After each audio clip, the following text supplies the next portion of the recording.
अस्सलाम वालेकुम वरहमतुल्लाहि वबरकातुहू। ज़ीज़ प्रोग्राम का एक और शुमारा लेकर हम आपकी खिदमत में हाजिर हैं। मैं हूं आपका मेज़बान रशीद निज़ामी।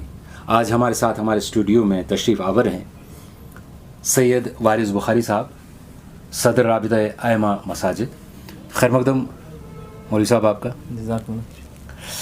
आज हम बात करेंगे ज़कात के हवाले से कि क्या ज़कात की अदायगी सिर्फ़ रमज़ान में है या इसकी अदायगी कब करनी है। वो ज़कात का जहाँ तक ताल्लुक़ है वो रमज़ान में ही नहीं है, बल्कि ज़कात जब इंसान पे फ़र्ज़ हो जाती है, जिस वक्त उसका माल एक साल उस पर पूरा हो जाए तो उस पर ज़कात फ़र्ज़ हो जाती है। तो वह हर एक इंसान को, चाहे वो तजारत पेशा हो, चाहे वो किसी काम के अंदर हो, तो उसको ये देखना है कि मेरा माल कब मेरे पास आया और उसको वो डेट तयन कर लेनी है, उस डेट को इंदराज कर लेना, बिलखुसूस उसको चांद की डेट के हिसाब से वो मुकर्रर करके फिर देखना है कि मेरे इस माल पे साल का बराबर होगा, कमरी हिसाब से जब भी उसका साल बराबर हो जाएगा तो उस पे वो ज़कात फ़र्ज़ हो जाएगी। अक्सर लोगों का ख्याल है कि हम रमज़ान में ही ज़कात निकालें, तो रमज़ान में तो ज़कात निकालना ही है कि सवाब की नीयत से लोग खुश हो रहे हैं कि हम रमज़ान में ज़कात निकालें, मगर फिर उसमें बहुत सारी कोताहियाँ रह जाती हैं। वो ये है कि अगर उसका माल जो है उस पर अभी साल बराबर नहीं हुआ तो रमज़ान में वो अपनी ज़कात जो है वो अदा कर रहा है, तो उस हवाले से ये है कि किसी का साल अभी बराबर नहीं होता है तो उसमें कुछ महीने कम रह जाते हैं, तो लिहाजा उसके लिए फिर वो ज़कात का जो हिसाब है निकालना जो है वो सही नहीं हो रहा है। तो उसमें जब वो ज़कात निकालेगा तो उसका साल बराबर नहीं होगा, जब उसका साल बराबर हो जाएगा तो उसका माल बढ़ जाएगा उस वक्त में। तो उस हिसाब से इसको देखना है कि साल में मेरा माल किस हद तक पहुंचा और कितनी तादाद बढ़ी है, फिर उस हिसाब से उसको ज़कात निकालनी है। मान लें साल में इसने माल ख़रीदा 1 लाख का और फिर उस साल के ख़त्म होने पे इसका माल 2 लाख का हो गया, तो इसको 2 लाख की ज़कात निकालनी है, फिर 1 लाख की नहीं, इसको 2 लाख की ज़कात निकालनी है।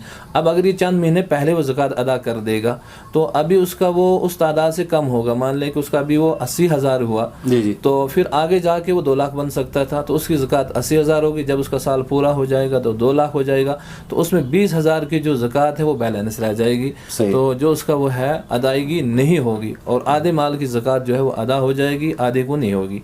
बहुत सारे ऐसे इलाके हमने वो इलाके भी देखे हैं वो सिर्फ रमज़ान में ज़कात नहीं निकालते हैं। आप पीछे थोड़ा चले जाएं करना साइड के इलाकों में, वो रजब के महीने में ज़कात निकालते हैं। उन लोगों का सिर्फ रजब का महीना ही रखा है, वो रजब में ज़कात निकालते हैं। या हमारे शहर श्रीनगर के अंदर या दूसरे के इलाके हैं तो उन्होंने रमज़ान में ज़कात निकालने का रखा है, तो ठीक है रमज़ान में निकालें, तो फिर आप उनको रमज़ान से ही हिसाब करना है कि मेरा माल रमज़ान से रमज़ान तक कितना हो रहा है, फिर उस हिसाब से ज़कात निकालनी। असल में यह है कि मुस्तहिक सिर्फ रमज़ान में भी नहीं होते हैं। अब ये सदका फ़ितर नहीं है कि हम सिर्फ रमज़ान में ही निकालेंगे, जैसे सदके फ़ितर का ऐलान हो जाता है कि भाई आज इतना निकालना है तो रमज़ान में ही निकाला जाता है। तो ज़कात का ये है साल में 12 महीने में से कोई एक महीना भी इंसान मुतय्यन कर ले, फिर उन महीनों में जो है वो अपनी ज़कात वो अदा कर सकता है। सही। और इसका सही निसाब रखना है कि मेरे माल पे कितना। उसमें बहुत सारी कोताहियाँ हमारे अंदर ये भी हो जाती हैं कि इसमें हम सही निसाब नहीं रख सकते हैं। जो पूरे माल का हम मान लें किसी का दुकान है उसके अंदर माल है 2 लाख का, तो वो इस तरीके से वो कहता है कि हो सकता है मेरा माल जो है वो 1.5 लाख का होगा, वो उस हिसाब से, बल्कि उसको ज़्यादा का निकालना चाहिए। तो पूरा तादाद के हिसाब से, पूरा उसका रकम से हिसाब से मेरा माल कितना बन रहा है और उस हिसाब से। ये एक अहम बात है, वो ये है कि मान लें हमने कोई चीज़ ख़रीदी है, वो 10 रुपये की चीज़ है और जब हम फ़रोख्त करेंगे तो उसको 12 रुपये में फ़रोख्त करेंगे, तो उसको 12 रुपये के हिसाब से ज़कात निकालनी होगी। सही। उसको 10 रुपये के हिसाब से नहीं जो मैंने 10 रुपये की वो चीज़ ख़रीदी है। तो उसमें हमें बहुत सारी कोताहियाँ भी हो जाती हैं और बहुत सारे जो हैं अदायगी में उसमें जो है वक्त से पहले अदा कर देते हैं या वक्त गुजर जाता है आदों का तो उसमें अदा करते हैं, तो उसमें बहुत सारे जो हैं वो नुकसान रह जाते हैं।